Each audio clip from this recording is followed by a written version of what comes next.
为了帮助原本摊价的做困难的给修理好，这回因为疫情更加歹过，地基湾罗坤河加建平里长保健方的媒合，包括家电建设加广大开发等爱心企业，纷纷站出来号召。关键包括白米、关庙米等日常生活上解是假的，将近30万。上午的议会由安平区长出面代表304户弱势受证，每一户平均有1000块价值的物资。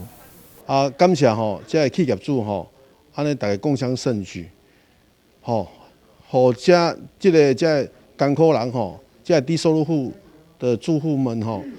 度过最基本的这物资上也是有需要的。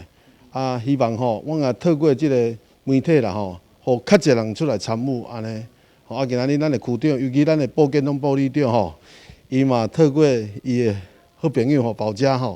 大家来斗援助。我也透过我一寡好朋友像郑董郑同成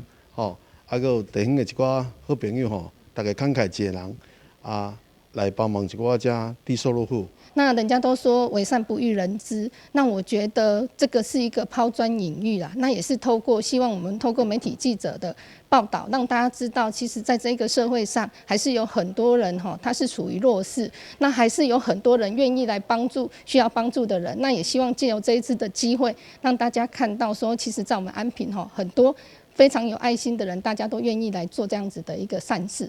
这批物资定7月22、23两天会伫议员罗坤河服务处依照防疫规定，由公所所发的通知单分批分处来发送。